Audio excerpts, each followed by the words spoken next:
Hand. जैसा कि आप लोगों को पता ही होगा, एलियन का मतलब होता है दूसरे ग्रह का प्राणी। तो दूसरे ग्रह का इसमें प्राणी कौन है और उसका क्या हैंड है, क्या कैसे क्या होता है, वो सब इस कहानी में हम लोग जानेंगे। तो चलो करते हैं आज के वीडियो की शुरुआत। सबसे पहले बता दूं कि इस कहानी में एक बच्चा है, उसका नाम टीलू है। यहाँ पे सबसे पहले टीलू और टीलू की मदर बात कर रहे हैं। टीलू की मदर जो है अपने बच्चे को कह रही है कि तुम्हें कितनी बार कहा है उस रास्ते की तरफ नहीं जाना है।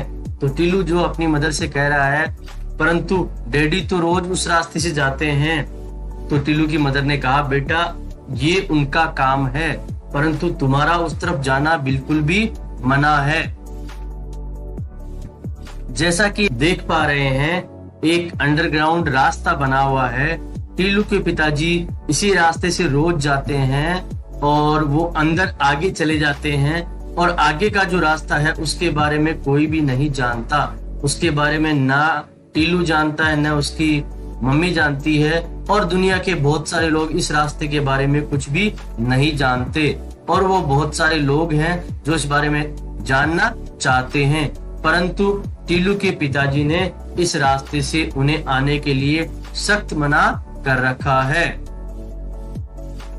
आज का दिन बिल्कुल अलग है। आज टीलू के पापा की छुट्टी है, वो काफी यहाँ आराम कर रहे हैं और टीलू को मौका मिल गया है अपने जिज्ञासा को शांत करने के लिए।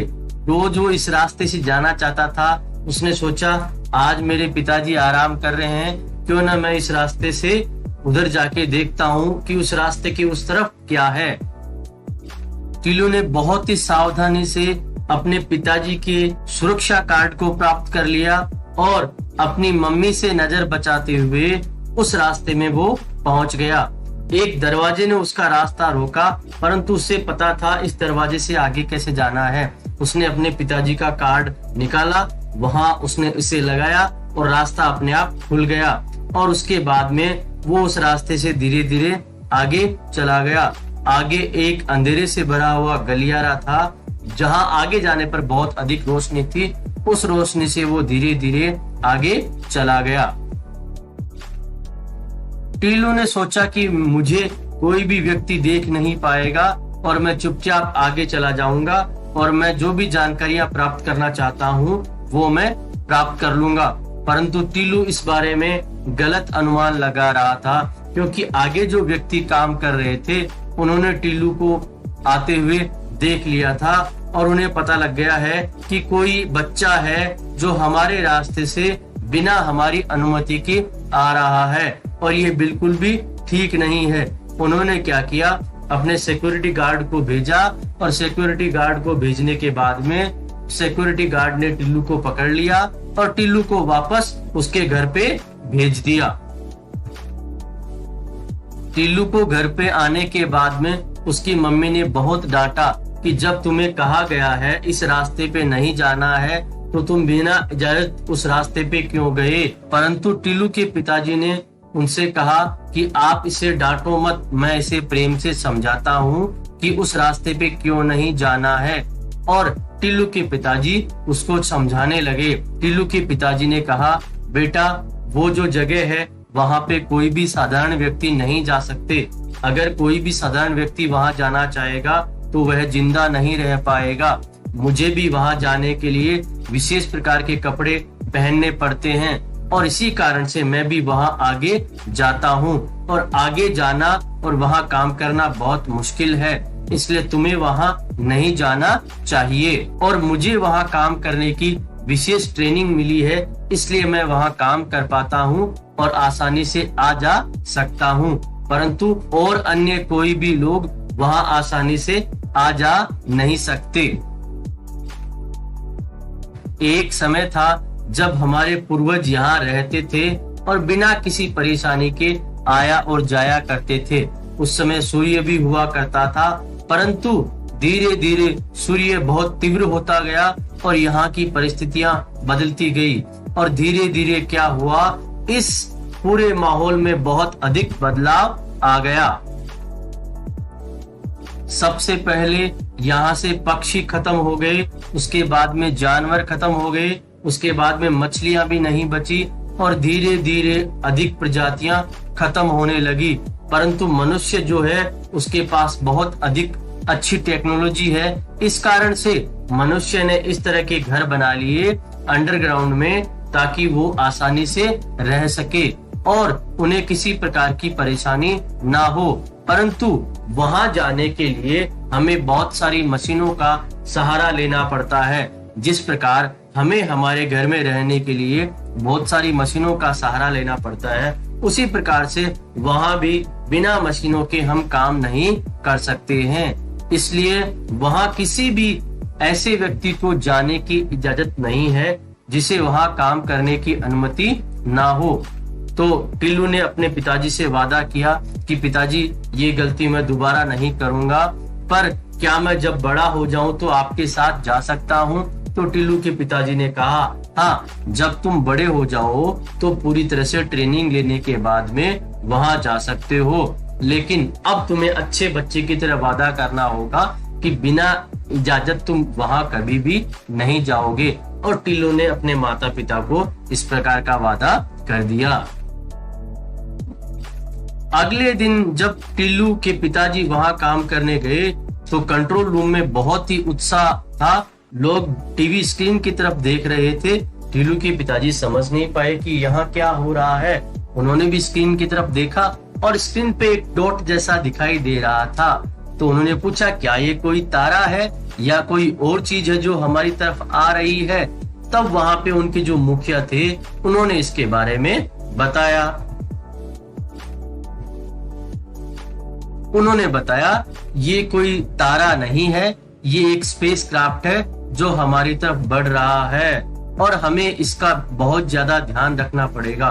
तो उन्होंने पूछा कि ये स्पेस क्राफ्ट कहाँ से आ रहा है? अन्य वैज्ञानिक ने कहा, ये तो नहीं पता कि ये स्पेस क्राफ्ट कहाँ से आ रहा है, परंतु ये स्पेस क्राफ्ट हमारी तरफ आ रहा है और हमें बहुत ही सावधानी पूर्वक इसका ध्यान रखना पड़ेगा।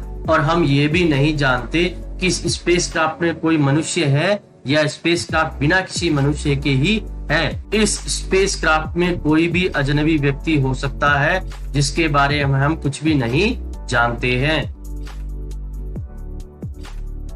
कुछ समय बाद में उनके प्रेसिडेंट आए और उन्होंने एक बहुत शानदार घोषणा की कि दोस्तों, आज एक बहुत शानदार वक्त हमारे सामने आ चुका है और मैं आपको बताना चाहता हूं कि 2 स्पेस क्राफ्ट जो है वो हमारी तरफ से बढ़ रहा है। एक स्पेस क्राफ्ट काफी दूर रह चुका है, परंतु दूसरा स्पेस क्राफ्ट जो है वो हमारे बिल्कुल नजदीक आ रहा है और हमें इसका बहुत ज्यादा ध्यान रखना पड़ेगा। पहले वैज्ञानिक से पूछा कि तुम्हारा इसके बारे में क्या नजरिया है। पहले जो वैज्ञानिक जो थे वो सुरक्षा के अधिकारी थे, वो साहस और बुद्धिमानी के लिए जाने जाते थे। तो उन्होंने कहा कि इस स्पेस क्राफ्ट को जब हम चाहें अपनी मिसाइल से नष्ट कर सकते हैं, परंतु ये बुद्धिमानी नहीं होगी। हमें क्या करना होगा, हमें इसको ध्यान पूर्वक देखना होगा। जब तक ये किसी प्रकार का हमें नुकसान नहीं पहुंचाए तब तक इसकी गतिविधियों पर हमें पूरी तरह से ध्यान देना पड़ेगा। इसके बाद में प्रेसिडेंट ने दूसरे वैज्ञानिक से पूछा कि तुम्हारी क्या राय है। दूसरे वैज्ञानिक ने भी यही कहा, हमें इसमें कोई दखलंदाजी नहीं करनी चाहिए और हमें ध्यान से देखना चाहिए कि जो स्पेस क्राफ्ट है ये क्या कर रहा है।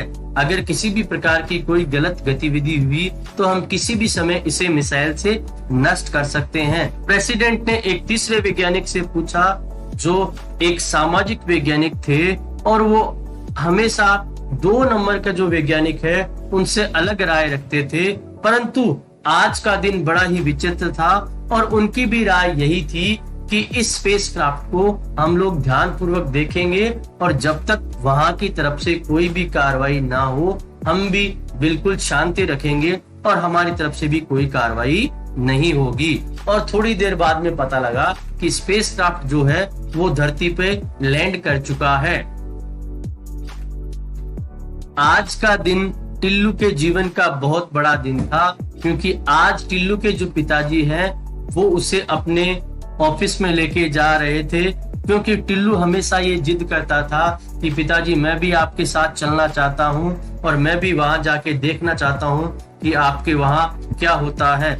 इसलिए आज टिल्लू बहुत ही खुश लग रहा था। टिल्लू ने भी उस स्पेसक्राफ्ट को देखा और कहा पिताजी ये क्या है। तो टिल्लू के पिताजी ने बताया कि ये एक स्पेसक्राफ्ट है और हम इसके बारे में बहुत अधिक जानकारी नहीं रखते हैं, लेकिन हम इस पे बहुत ज्यादा ध्यान दे रहे हैं। जब भी इस पे से कोई प्रतिक्रिया होगी तो हम भी कुछ न कुछ अवश्य करेंगे। टिल्लू जो था उस स्पेसक्राफ्ट की तरफ बहुत ध्यान से देख रहा था और बाकी सब लोग भी उसे बहुत ध्यान से देख रहे थे। अचानक टिल्लू ने कहा अपने पिताजी से, पिताजी इसके अंदर से जो है एक मैकेनिकल हैंड जैसा बाहर निकल के आ रहा है और ये हमारी तरफ ही बढ़ रहा है। ये मिट्टी को भी छू रहा है। ये किस प्रकार का हाथ है, इसमें क्या है? इसमें हो सकता है कुछ कैमरा ऐसा कुछ भी लगा हुआ होगा। अब वहां पे जितने भी लोग मौजूद थे वो उस मैकेनिकल हैंड की तरफ ध्यान से देखने लगे और देखने लगे कि ये मैकेनिकल हैंड जो है वो क्या कर रहा है। टिल्लू भी वहां खड़ा था और वो भी आसपास में देखने लगा। अचानक उसने देखा उसके पास में एक मशीन है और वहां पे अलग अलग रंगों के बटन लगे हुए थे। उसे एक रेड बटन भी दिखाई दिया और उसके मन में ये हुआ कि क्यों ना वो उस रेड बटन को दबा दे, और उसने उस रेड बटन को दबा दिया। और उसके पिताजी ने तुरंत उसे रोका कि बेटा तुमने ये क्या कर दिया, और तुरंत उस बटन को न्यूट्रल पोजीशन में वो लेके आए। परंतु अब तक जो होना था वो हो चुका था। अब तक मैकेनिकल हैंड जो था वो थोड़ा बहुत हिल रहा था, कुछ कर रहा था, परंतु अब इस मैकेनिकल हैंड ने काम करना बिल्कुल से बंद कर दिया। नासा की तरफ से एक प्रेस कॉन्फ्रेंस रखी गई। उस प्रेस कॉन्फ्रेंस में ये बताया गया कि हमने वाइकिंग मिशन जो स्टार्ट किया है उसमें बिल्कुल सब कुछ ठीक चल रहा है।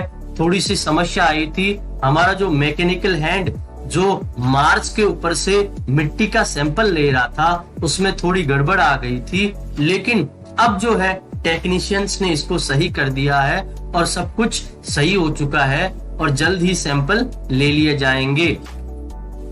थोड़ी देर बाद में नासा की तरफ से एक और प्रेस कॉन्फ्रेंस हुई और उसमें बताया गया हमारा जो मैकेनिकल हैंड है वो पूरी तरह से सही काम कर रहा है। हमारे टेक्नीशियंस को बहुत बहुत धन्यवाद। मार्स से मिट्टी के जो कण हैं वो ले लिए गए हैं और इनको हम लोग लेके आएंगे और उस पे जांच करेंगे कि मार्स पे जीवन है या नहीं।